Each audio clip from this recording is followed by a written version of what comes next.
Comme c'est une formation certifiante et donc reconnue par l'État, il y a vraiment un processus d'évaluation qui est extrêmement, cadré. Alors, c'est une formation qui a l'immense avantage d'être, réalisée 100 en distanciel.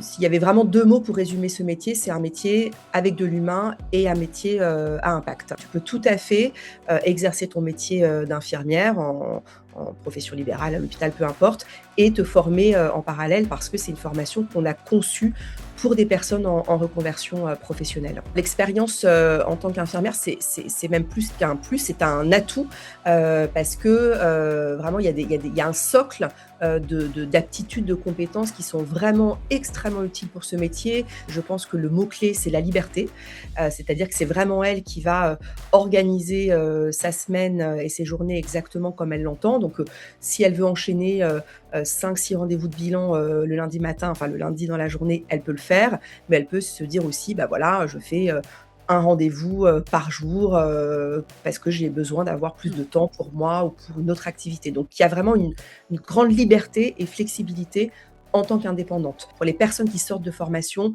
89 des personnes certifiées qui sont en emploi ou en mission 6 mois maximum après la formation. Donc l'immense majorité des personnes qui sortent de la formation ont un job ou une mission, en sortant de formation. Alors bonjour à tous et bienvenue à cette nouvelle vidéo. Je suis très heureuse aujourd'hui d'accueillir Garance Hiverneau qui va nous parler d'une reconversion qui est beaucoup demandée chez les infirmières et qui va parler du coup de la formation qu'elle propose. Et j'ai pas toujours l'habitude de faire des vidéos de ce type-là, de parler d'une formation en particulier, mais c'est vraiment une formation que vous avez peut-être vu passer sur les réseaux, peut-être que vous connaissez quelqu'un qui l'a faite. Et de mon côté, du coup, j'ai plusieurs personnes de l'équipe Charlotte qui l'ont faite, donc ça me tenait vraiment à cœur de la partager aujourd'hui. Merci d'ailleurs, voilà, Garance, d'être là aujourd'hui, de parler du coup de cette reconversion. Merci d'avoir accepté du coup l'invitation. Merci à toi Charlotte, ravie d'être, là aujourd'hui. Eh bien, avec plaisir. Et ben, on va commencer du coup avec des questions très concrètes que se posent les infirmières et les infirmiers qui veulent, voilà, parfois rester un petit peu dans le monde de l'écoute, du prendre soin, mais un petit peu différemment.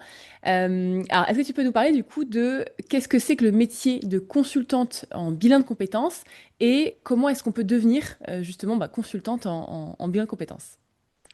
Alors absolument, bah, écoute, le métier, de consultante en bilan de compétences, c'est d'abord un métier, à impact, puisqu'on accompagne, les individus, les personnes dans leur transition, dans leur reconversion professionnelle et on le sait, hein, aujourd'hui, on va toutes et tous, être amenés à se reconvertir 1 fois, 2 fois, 3 fois dans nos vies parce que le CDI, à temps plein dans la même entreprise évidemment n'existe plus. Donc c'est vraiment un métier qui est, en voie d'expansion parce que, on va devoir, être de plus en plus accompagnés dans nos vies quand on fait face à une reconversion, professionnelle. Donc d'abord, c'est un métier à impact et c'est vraiment un métier qui est extrêmement, réjouissant parce qu'on voit littéralement, les personnes se transformer sous nos yeux, se réaligner professionnellement, personnellement. Donc c'est vraiment, extrêmement, gratifiant, réjouissant de voir, vraiment cette transformation, se passer, sous nos yeux. C'est un métier qui est évidemment, très centré sur l'humain, sur l'interaction puisque on va, échanger, discuter, accompagner, les personnes dans leur reconversion. Donc, voilà, s'il y avait vraiment 2 mots pour résumer ce métier, c'est un métier avec de l'humain et un métier, à impact. Super. Et justement, comment est-ce qu'on peut devenir, parce qu'on voit beaucoup de formations, on voit beaucoup de choses, voilà, pour les infirmières qu'on accompagne en général, on est perdu dans le flou des formations. Comment est-ce qu'on peut devenir consultante? Ça prend combien de temps? Est-ce qu'on peut devenir en 1 semaine, en un an? Voilà, combien de temps ça prend pour vraiment avoir une formation reconnue et quelque chose voilà, où on est bien armé pour la suite? Alors c'est un métier, comme tu le disais, qui s'apprend. C'est un véritable métier, hein, donc on ne s'improvise pas sur un métier, d'accompagnatrice, d'accompagnateur, des transitions professionnelles et du bilan de compétences, notamment parce qu'on est sur un métier, qui interagit dans un secteur réglementé, régulé. Donc à minima, il faut connaître le cadre législatif dans lequel on va intervenir et puis au-delà de ça, il y a des méthodologies, il y a des outils, il y a une posture à acquérir qui sont vraiment le socle, de ce métier. Au niveau du timing, contrairement à ce qu'on pense, c'est pas forcément des métiers qui mettent 3-4 ans à s'acquérir et heureusement. Il y a des formations courtes, en l'occurrence la nôtre, elle dure 9 semaines. Donc tu vois, en 9 semaines, tu peux être formé et en plus certifié parce que je pense que c'est absolument indispensable de s'orienter vers des formations certifiantes qui sont donc reconnues par l'État. C'est vraiment un gage de qualité hein, d'aller vers ce type de formation. Donc en tout cas, pour notre part, c'est une formation qui se déroule sur 9 semaines et surtout qui a l'immense avantage de pouvoir se réaliser en plus d'un travail. Donc tu peux tout à fait exercer ton métier d'infirmière en profession libérale, à l'hôpital, peu importe, et te former en parallèle parce que c'est une formation qu'on a conçue pour des personnes en reconversion professionnelle. Mmh, super. Et justement, du coup, là, on s'adresse à un public infirmier. Une des grandes peurs en tant qu'infirmière que l'on a, c'est de se dire, en fait, je ne sais être que infirmière et on n'arrive pas à voir comment est-ce que nos compétences d'infirmière, on peut les transposer à un autre métier éventuel. On a vraiment l'impression qu'on est des techniciennes et que nos compétences d'écoute, voilà, pour nous, c'est tellement normal que, voilà, tu vois, on n'arrive pas à voir la richesse. Est-ce que être infirmière, c'est un plus? Et en quoi, justement, chez les infirmières que tu vois passer, est-ce que tu vois que c'est un plus, justement, pour cette formation?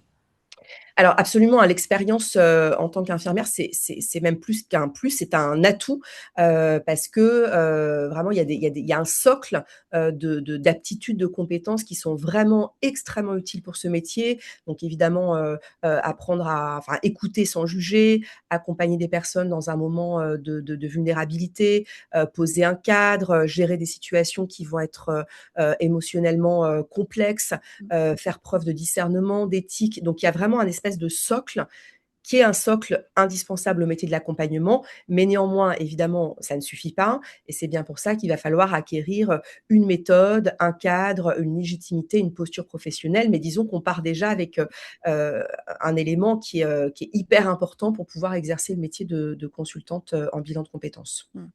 Et quels sont justement les labels, qui sont importants de regarder justement, quand tu recherches une formation, pour voir que c'est un gage de qualité? Comment est-ce qu'on repère justement les formations qui sont, sérieuses? Alors, en effet, c'est pas simple des fois de se repérer, voilà, dans les méandres, du marché de la formation. Il y a énormément de formations sur le marché. Donc pour moi, il y a 3 critères. Le premier, il y a évidemment, il faut que l'organisme de formation soit Qualiopi. C'est un peu la base, hein, mais il faut quand même le rappeler. Deuxième élément, se diriger vers des formations certifiantes. Pourquoi? Parce que, bah, d'abord, c'est un gage de crédibilité, hein, quand, vous allez dire à votre, client ou à votre, responsable: «J'ai suivi une formation certifiante reconnue par l'État», ça va augmenter votre crédibilité, Mmh. face à votre, à la personne qui va vous évaluer.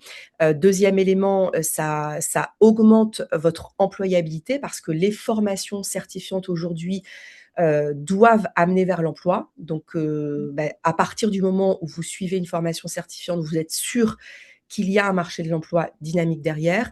Et dernier point super important, quand vous suivez une formation certifiante et donc reconnue par l'État, vous avez un financement associé. Donc vous pouvez financer Mmh. votre formation via du CPF, via un OPCO, via France Travail ou autre. Donc ça, c'est vraiment hyper important. Et troisième chose, donc Qualiopi, une formation certifiante. Et troisième élément, c'est évidemment la notoriété de l'organisme de formation. C'est vraiment des métiers, encore une fois, qui sont dans un environnement qui est très cadré d'un point de vue réglementaire. Donc il faut vous adresser à un acteur qui est connu sur le marché pour ça et depuis de longue date. Parce que si vous choisissez un acteur, qui arrive, un peu comme ça, depuis quelques semaines, malheureusement, il n'aura pas l'historique de l'histoire du marché de la formation. Il sera peut-être pas suffisamment, implanté, dans l'écosystème et donc vous risquez de passer à côté d'informations, absolument, essentielles. OK. Et là, je réfléchis du coup à une infirmière qui commence un peu à cheminer. La question qu'on se pose souvent, c'est en fait à quoi ça ressemble le quotidien d'une consultante en reconversion? C'est quoi en fait la journée type pour les personnes justement qui seraient à temps plein? Tu vois, là on est un lundi, le jour où on tourne. C'est comment, comment se passe un lundi pour une consultante après? Alors, le lundi va être très différent en fonction, du fait qu'elle soit indépendante ou salariée. Ouais. C'est quand même la richesse de ce métier, hein, c'est qu'il peut s'exercer dans des cadres différents et avec des statuts différents. Et par ailleurs, il peut y avoir des passerelles. Donc vous pouvez tout à fait le faire en tant qu'indépendante pendant 3 ans, par exemple, et au bout d'un moment, je ne sais pas, vous avez besoin, de louer un appartement et d'avoir des bulletins de salaire, bah, vous pouvez tout à fait l'exercer, en tant que salarié, dans des structures, différentes. Donc il y a plein de passerelles comme ça, ce qui fait que ça sécurise notre propre trajectoire professionnelle et ça nous permet d'avoir, beaucoup plus d'opportunités.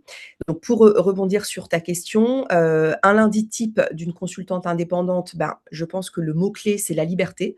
C'est-à-dire que c'est vraiment elle qui va, organiser, sa semaine, et ses journées exactement comme elle l'entend. Donc, si elle veut enchaîner, 5-6 rendez-vous de bilan, le lundi matin, enfin le lundi dans la journée, elle peut le faire, mais elle peut se dire aussi: «Bah, voilà, je fais, un rendez-vous, par jour, parce que j'ai besoin d'avoir plus Mmh. de temps pour moi ou pour une autre activité». Donc il y a vraiment une grande liberté et flexibilité en tant qu'indépendante.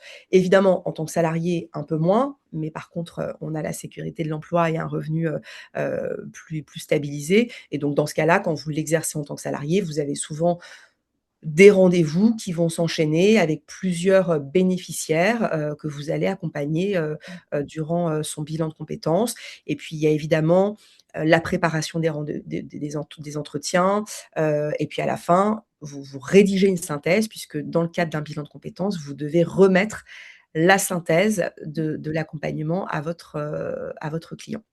D'accord et je rebondis sur la question de statut.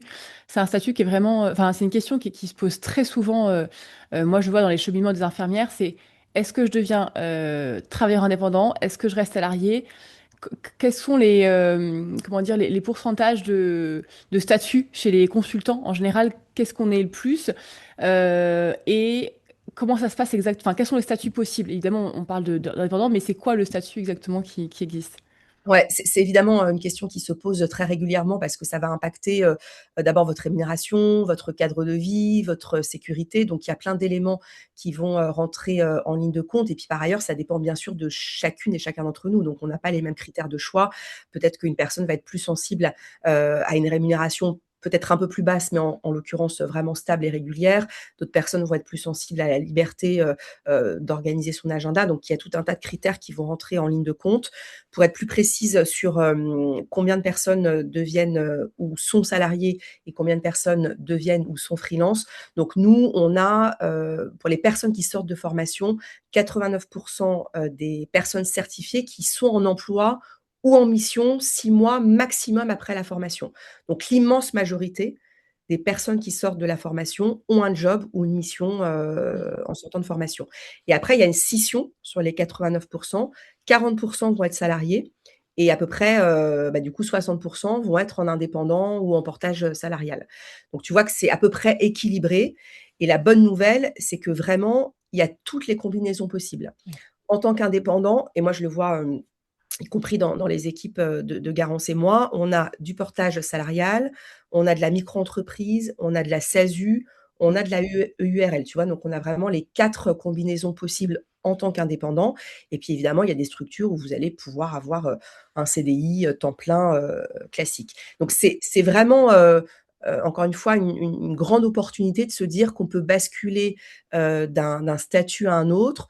On peut tout à fait exercer aussi un métier, de salarié, lambda, donc d'infirmière par exemple et faire ce métier en parallèle, hein. Mmh. C'est tout à fait envisageable de faire des bilans de compétences, en soirée, le samedi ou sur un temps partiel.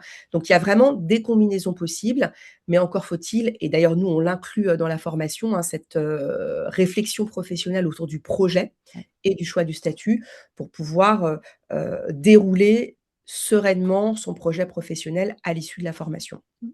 Oui, en étant, en respectant ses besoins et en étant aussi sécuritaire niveau financier, ça c'est sûr que Absolument. et c'est aussi un des gros avantages quand on est infirmière, c'est qu'on peut se permettre aussi de réduire le temps de travail, d'avoir des voilà, de faire de l'intérim. On n'est pas obligé d'avoir quelque chose de trop fixe et ça permet vraiment d'avoir une vraie liberté, donc c'est vraiment pas mal. Dans l'équipe sur notre cas, on a d'ailleurs pas mal de consultantes qui sont aussi infirmières à côté encore et on a des salariés, des freelances, donc là je te rejoins là-dessus. Les statuts, c'est vraiment très très flexible et tout est possible en fonction de ses besoins, ça Absolument. donc ça, c'est super. En termes de salaire maintenant. Donc salaire ou rémunération, je précise bien, salaire c'est quand on est salarié, quand on est freelance, on parle bien de rémunération. Comment ça se passe là-dessus à peu près? Voilà, quels sont les salaires ou les rémunérations du coup qu'on peut, bon, même si du coup ça va dépendre évidemment du temps de travail, hein, qu'est-ce que tu peux tout dire là-dessus? Alors, c'est la fourchette, elle est très, très claire, hein, parce que nous, voilà, on forme à peu près 500 personnes par an, donc on a beaucoup de data sur le sujet et de visibilité. Donc en gros, la fourchette, elle est entre 30 et 45 000 € brut annuels. Évidemment, je mets beaucoup de bémols, tu l'as souligné, ça dépend complètement de son statut. D'abord, indépendant ou salarié, ça sera pas du tout le même niveau de charge, et même quand on est indépendant, on va pas avoir le même niveau de charge et du coup le même niveau de protection sociale quand on est en portage salarial ou quand on est en micro-entreprise, par exemple. Ouais. Donc il y a vraiment une question d'arbitrage, d'ajustement à faire en fonction de ses besoins. On va pas du tout avoir les mêmes besoins, je sais pas, quand on est, une femme, où les enfants ont quitté la maison, quand on est une femme avec, 3 petits-enfants bas âge. Évidemment, il y a une question Mmh. d'ajustement par rapport à son moment de vie. Mais en tout cas, la fourchette globale, qui est très large, mais parce que encore une fois, ça englobe, des statuts, très Mmh. différents, c'est entre 30 000 € et 45 000 brut annuels. Et puis évidemment, on a aussi, l'opportunité, et nous on le voit dans les personnes qu'on forme, hein, de créer son propre centre de Mmh. bilan de compétences, donc de ne pas être, sous-traitante, d'un autre organisme. Et donc là, bah, par principe, votre rémunération peut être très au-dessus puisque vous allez vous verser la rémunération, que vous voulez, et vous n'allez pas avoir d'intermédiaire. Donc, tous les bilans que vous allez, réaliser, les bilans de compétences, vous allez, pouvoir vous les rémunérer en direct, avec un gros bémol quand même, et tu le sais autant que moi, c'est que c'est pas du tout la même chose, de diriger un centre de bilan de compétences que de faire de l'accompagnement. Vous allez mécaniquement avoir des journées avec moins d'accompagnement et beaucoup plus de gestion Mmh. d'organismes de formation, donc obtenir Calliope, faire des dossiers de financement, faire du commercial, du marketing, bref, tout ce qui constitue la vie classique, d'un dirigeant, d'une dirigeante, d'un organisme de formation. Oui, et d'ailleurs, on voit aussi qu'il y a une évolution qui est possible, comme tu disais, en termes de statut, mais aussi en termes de mission. Tu peux aussi évoluer en termes de mission, ça c'est intéressant aussi par rapport à ce métier-là qui est pas du tout fermé. Par rapport à la formation Garance et moi, comment est-ce qu'elle se donc tu as dit tout à l'heure sur 9 semaines, comment ça se passe exactement? Est-ce qu'on alterne entre théorie, pratique? Voilà, comment ça se passe une formation chez Garance et moi? Alors, c'est une formation, qui a l'immense avantage d'être, réalisée 100 en distanciel. Donc ce qui veut dire qu'aujourd'hui, on est en mesure de former des personnes, quel que soit leur lieu, géographique, que tu sois à Lille, à Lyon, à Marseille, à Paris ou au fin fond de la Bretagne, tu peux être formé et même certifié, parce que même la certification se déroule, 100 à distance. 2e élément, c'est vraiment une formation, qui combine la technologie et l'humain, puisque vous allez avoir, accès à une plateforme de formation et en même temps, des temps d'échange avec, les équipes pédagogiques de Garance et moi. Vous allez avoir de la supervision puisque vous allez mener un accompagnement type bilan de compétences au moment de la formation, ce qui va vous permettre, de mettre en œuvre, toutes les compétences, la méthodologie, les outils, qu'on va vous délivrer, pendant cette formation. Donc c'est vraiment la combinaison des 2 qui permet, Mmh. de sortir de formation en ayant en effet, une très bonne vision, théorique, sur tout ce qui est lié à la psychologie de l'orientation, et en même temps une formation très pragmatique, puisque le but pour nous, c'est que vous sortiez de formation en étant totalement opérationnel et pouvoir délivrer, des bilans de compétences. Et d'ailleurs pas que du bilan de compétences, parce qu'on forme aussi à la VAE, au conseil en évolution professionnelle, et cetera, et cetera. Mais vous allez pouvoir, délivrer ces, dispositifs, à la sortie de la formation. Donc vraiment une formation, 100 en ligne avec beaucoup d'humains, et c'est ce qui fait qu'on a, ce qu'on appelle dans notre jargon un taux de complétion. Donc c'est-à-dire que les stagiaires vont vraiment au bout de la formation, qui est très élevé. On a quasiment, presque 100 de taux de complétion, parce qu'on a mis beaucoup, beaucoup d'humains, de Mmh. manière à prendre les stagiaires par la main et de les amener vraiment au bout du parcours de formation. Donc à l'issue, tu as aussi une sorte de je sais pas comment ça s'appelle, de test ou de d'évaluation, c'est ça? De mémoire? Enfin, comment tu l'appelles? Il y a une évaluation, ouais, non, mais tout à fait, Évaluation. c'est une évaluation, hein, comme c'est une formation certifiante et donc reconnue par Mmh. l'État, il y a vraiment un processus d'évaluation qui est extrêmement, cadré, Ouais. et ce processus, il se déroule en 3 phases. Donc d'abord, tu vas avoir un examen, sur des sujets théoriques, Mmh. un examen sur table de 2 heures sur table en visio, mais en tout cas, voilà, où tu vas devoir répondre à des questions pendant 2 heures. Ensuite, tu vas avoir, un jury qui va évaluer l'accompagnement que tu auras mené pendant cette formation, donc un jury d'une vingtaine de minutes. Et enfin, tu vas devoir remettre une synthèse de cet accompagnement et tu seras noté sur cette synthèse. Et donc, pour obtenir la certification, tu dois avoir 10 de moyenne aux 3 examens. D'accord. Et est-ce que ça fait peur? Est-ce que c'est difficile? Est-ce que c'est les questions qu'on me pose souvent. C'est: «Ah là là, moi, il y a un travail de fin de formation, c'est souvent ce qui peut faire peur, soit de retourner dans le côté, entre guillemets, scolaire, compte rendu». Est-ce que c'est accessible? Est-ce que c'est, difficile de se remettre dans le bain de la formation? Ou est-ce que ça se passe bien en général pour les consultants? Alors, ça se passe très bien parce que nous, on est vraiment sur un niveau d'accompagnement humain qui est très élevé. Donc, on fait vraiment en sorte d'abord de vérifier, l'adéquation, du projet de la personne avec ce qu'on va Mmh. pouvoir leur offrir en tant que formation. Donc, il y a déjà tout un travail préparatoire en amont.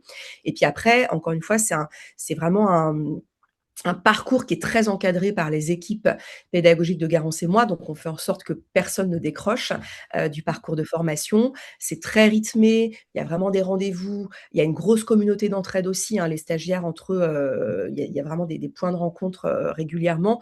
Donc, honnêtement, à partir du moment où cette formation, elle va être un moyen pour toi d'aller faire le métier que tu as envie de faire, bah, en fait, tout le reste se déroule très bien. C'est une question évidemment il faut avoir un petit peu de structuration, d'organisation, de planification. Et d'ailleurs, nous, on le dit bien quand les gens démarrent la formation, voilà, ça dure 9 semaines, voilà le planning, voilà à quel moment vous allez avoir des interactions avec nous, voilà le moment qui va être un peu intense où attention, il faudra être bien focus, sur ce moment-là. Donc, Mmh. globalement, une personne, qui a envie de faire ce métier, dans l'immense majorité des cas, elle va au bout de la formation et c'est pas si compliqué que ça. Et surtout, c'est très gratifiant et on peut le voir sur les réseaux, hein, quand elles communiquent avec leur diplôme, de voir, Mmh. qu'elles sont arrivées au bout et qu'elles vont pouvoir, bah, exercer le métier, qu'elles ont réellement choisi. Mmh. Et justement, je propose d'écouter le témoignage de Stéphanie. C'est toujours plus sympa d'avoir des retours de personnes qui ont fait la formation et qui parleront voilà, aussi bien, enfin même mieux encore que nous qui connaissons la formation. Donc, je propose d'écouter le témoignage de Stéphanie.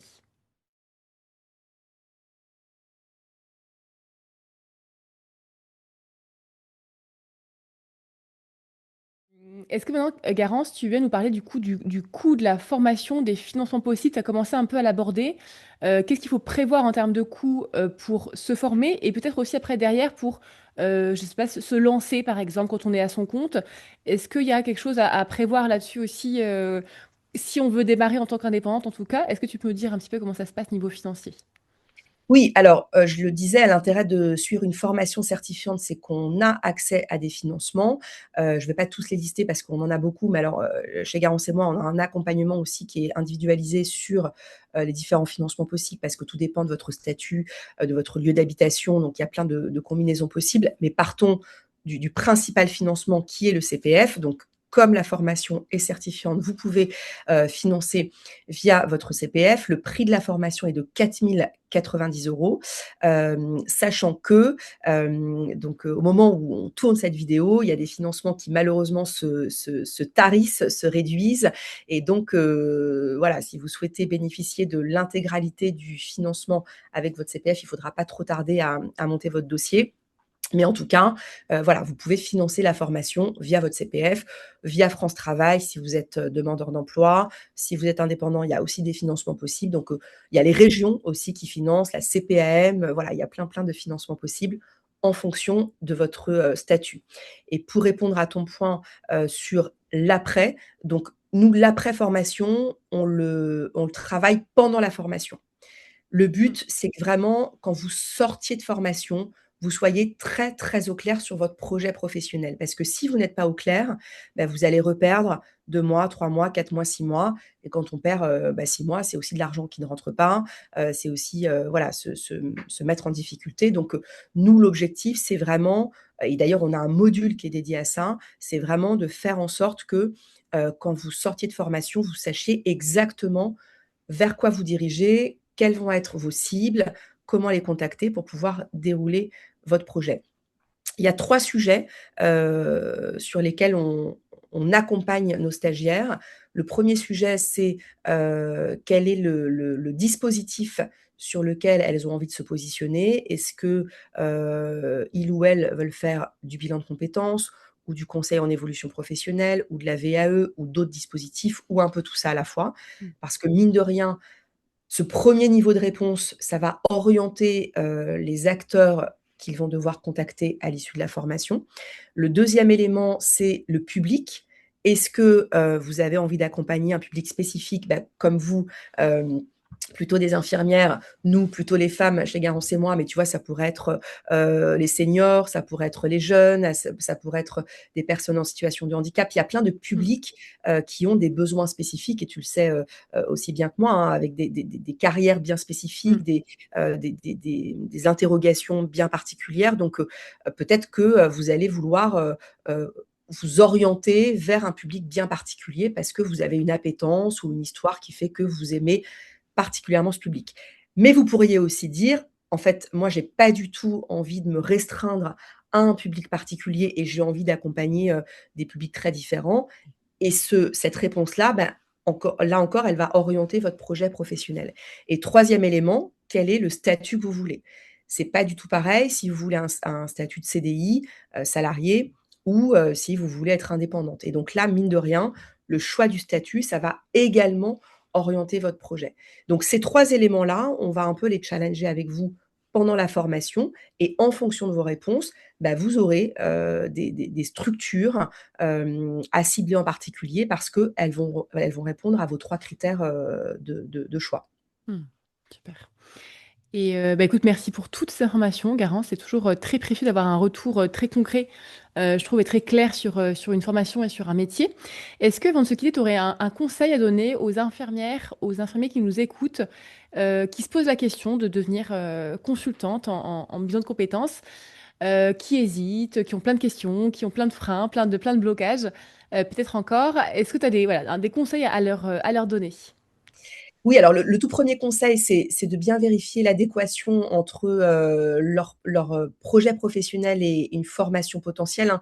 Je le dis tout le temps et c'est un élément qui est très important à avoir en tête, c'est qu'une formation, ça n'est jamais une fin en soi.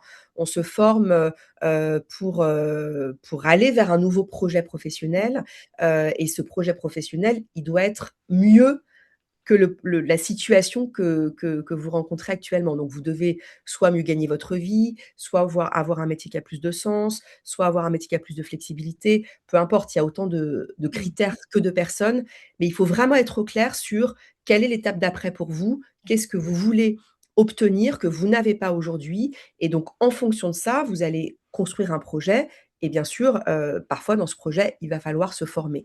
Mais la formation, encore une fois, ça n'est qu'un moyen, ça n'est pas une fin en soi. Donc il faut déjà prendre le temps de bien vérifier quel est l'objectif, quel est le point d'atterrissage, quel est le projet que vous avez envie de développer. Ensuite, deuxième élément, quand vous êtes au clair sur votre projet, bien sûr, il y a le choix de la formation.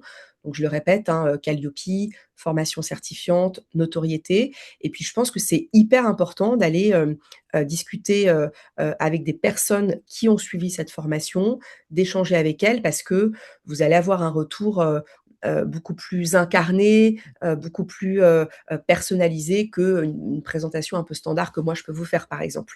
Donc c'est important vraiment d'aller discuter, échanger. Vous les trouvez aujourd'hui sur les réseaux sociaux. Nous, on a un alumni, par exemple, où on peut, mettre les personnes, en relation. Mais en tout cas, il faut vraiment, discuter avec des personnes qui ont suivi, la formation. Et puis après, il y a toute l'organisation. Tu le disais, hein, quand on est infirmière et qu'on veut peut-être encore rester un peu infirmière, ben, se Mmh. dire: «Est-ce que je démarre pas, Mmh. heu, en faisant, voilà, un espèce de temps partiel ou en tout cas en dégageant un peu de temps pour faire du bilan, puis je vois comment les choses se passent. Est-ce que finalement ce métier me plaît? Est-ce que, ça met un peu de beurre dans les épinards?» et cetera et cetera. Puis je peux envisager Mmh. à plus long terme de basculer 100. Mais en tout cas, il faut bien réfléchir là encore à son projet et comment on va articuler, notre ancienne vie et notre nouvelle vie. Et donc ça se planifie, ça s'anticipe, mais d'où l'intérêt aussi Ouais. parfois de passer par la case bilan de compétences, hein, qui permet de structurer le projet, en amont. Mais en tout cas, ce qui est sûr, c'est que et on le voit bien, voilà, auprès des infirmières qu'on a formées, au travers de cette formation, c'est qu'il y a énormément de satisfaction de garder ce pourquoi elles se sont dirigées vers ce métier, hein, l'humain, le sens, l'impact, mais pour autant, de se diriger vers un métier qui les abîme un peu moins, avec des conditions de travail évidemment, pas aussi dégradées que parfois elles peuvent rencontrer dans leur métier. Donc avec, la gestion de leur temps, avec, bah, du coup un cadre plus sécurisant et peut-être plus confortable pour elles. Donc elles ont un peu le beurre et l'argent du beurre, avec nos merveilleux métiers, de l'accompagnement. Super, bah, un grand merci, Garance. Je mettrai tous les liens sous la vidéo, vers le site, et s'il y a des changements, voilà, comme tu le disais un peu avec les financements, avec quoi que ce soit, de toute façon, je mettrai tout, sous la description. Encore un grand merci, Garance, d'avoir répondu à toutes ces questions, de t'être montrée, disponible. C'est toujours un plaisir de pouvoir échanger justement sur le concret des formations et de l'après aussi. C'est ça qui est intéressant, également. Et ben écoute, je te dis à très bientôt. Merci à toi Charlotte, j'étais ravie de pouvoir échanger avec toi. Merci mille fois pour l'invitation et à très bientôt. Au revoir. Au revoir.